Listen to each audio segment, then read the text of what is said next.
masaya, at walang patid na suporta. 2 barangay, 2 araw, isang pangalan ang sigaw. Ito ang eksena sa back-to-back house-to-house campaign sa San Isidro at San Rafael, Montalban. Ramdam ang energy ng mga taga-komunidad. Para kay Nograles, all out.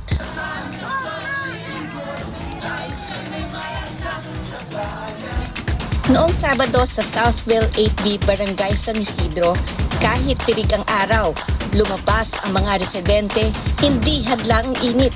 Makita lang si Nograles. Sumunod naman ang Barangay San Rafael nitong Lunes at parang fiesta ang eksena. Lahat nakaantabay, nakangiti, naghihintay sa pagdaan ng kongresista. Hindi lang mga nanay, pati si Kuya Driver, si ate at mga kabataan may moment kay Nograles. Nakikita sa pera, pinaglalaban namin siya. House cousin namin siya ilalaban hanggang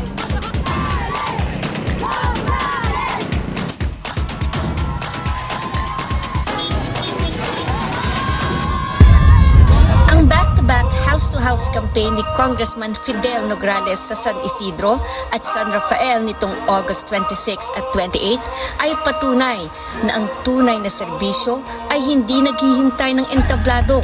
Ito'y lumalapit, kumakalinga at nakikinig. Salamat sa lahat ng sumama. Sobrang dami po. Kayo po ang dahilan bakit patuloy ho ako nakikipaglaban. Nakakawala po ng pagod.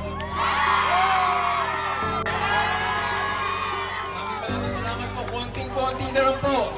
Malapit na ho tayo. Lapit na ho tayo sa ating landslide. Konting-konti na lang po.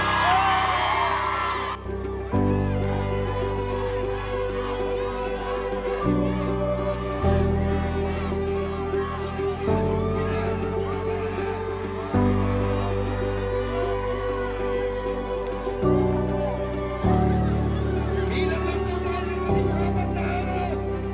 Magbabalik na ulit tayo sa pwesto. Ilang ulit natin si Congressman Fidel Nograles. Maraming salamat.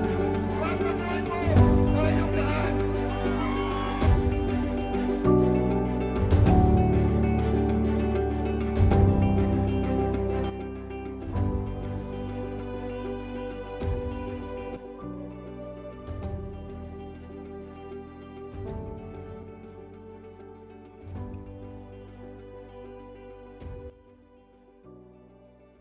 Para sa mga iba pang mga balita, mag-like, share at subscribe lamang sa Saksi Ngayon.